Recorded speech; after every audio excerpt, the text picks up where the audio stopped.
খেলা বন্ধ করুন, খেলা বন্ধ করে সত্যিকার অর্থে দেশকে একটি গণতান্ত্রিক পথে নিয়ে যাওয়ার পদক্ষেপ গ্রহণ করুন। খেলা হবে লুটপাটের বিরুদ্ধে। খারাপ কি বলেছি?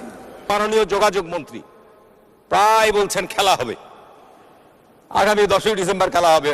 আমরা আর এমন খেলা দেখতে যাচ্ছি না যেন জনদুর্ভোগে মানুষ আমরা পড়ি। বিএনপি এই দেশের আপনার দ্রব্যমূল্য, বিদ্যুৎ এগুলো নিয়ে গত কয়েক মাস যাবত সভা সমাবেশ করছে। আপনি কেন আজকে পরিবহন বন্ধ করছেন? স্বরাষ্ট্রমন্ত্রীকে প্রশ্ন করলে বলেন যে কি কারণে পরিবহন বন্ধ হয়েছে আমি বলতে পারবো না। তাহলে দেশ চালাচ্ছেন কেন আপনারা? একটা নয়, দুটা নয়, একের পর এক উপর্যুপরি আগামী 5 তারিখে আপনার বরিশালে সমাবেশ দেখলাম, লঞ্চ বন্ধ, 3 হুইলার বন্ধ, বাস বন্ধ, ট্রেন বন্ধ, সবকিছু বন্ধ। এর ফলশ্রুতিতে যে জন অসন্তোষ তৈরি হচ্ছে এটি মাননীয় স্পিকার কল্পনা করা যায় না। আমি মনে করি এখানে মাননীয় যোগাযোগ মন্ত্রী আছেন, দয়া করে জনদুর্ভোগ লাঘবে কার্যকর পদক্ষেপ, জনদুর্ভোগ আর বাড়ায়েন না।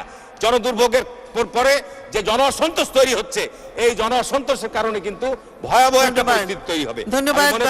আমি মনে করি এটার ব্যাপারে সরকার কার্যকর পদক্ষেপ নেবে। আর সবার সঙ্গে রাজনৈতিক সংস্কৃতিতে ফিরে আসুন।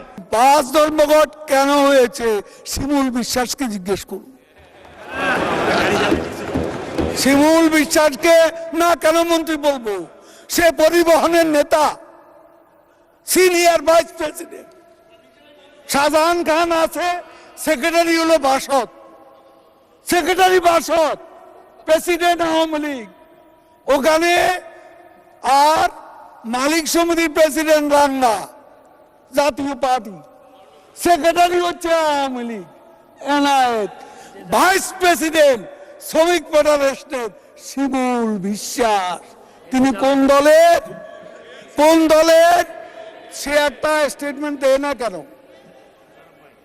সেটা বিএনপি না অন্য কোনো দল? আপনাদের দলের নেতা, তাকে জিজ্ঞেস করেন হাসেন কেন? আগুনে বাস পোড়াইছে তো, আগুনে বাস পোড়ালে ভালো লাগে। বাসওয়ালারা এখন আর বিশ্বাস করে না। এরা বিএনপিকে দেখলেই মনে করে আগুন নিয়ে আসছে, বিএনপিকে দেখলেই মনে করে পেট্রোল বোমা, বিএনপিকে দেখলেই মনে করে ককটেল। রাজনৈতিক সংস্কৃতিতে ফিরে আসুন।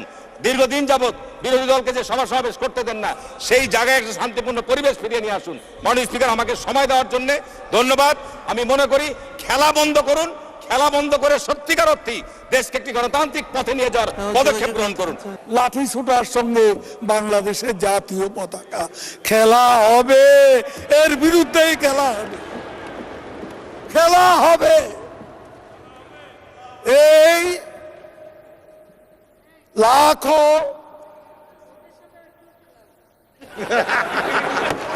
বলছি, আমি বলছি খেলা হবে খুনের রাজনীতির বিরুদ্ধে, খেলা হবে সন্ত্রাসের বিরুদ্ধে, খেলা হবে আগুন সন্ত্রাসের বিরুদ্ধে, খেলা হবে দুর্নীতির বিরুদ্ধে, খেলা হবে লুটপাটের বিরুদ্ধে।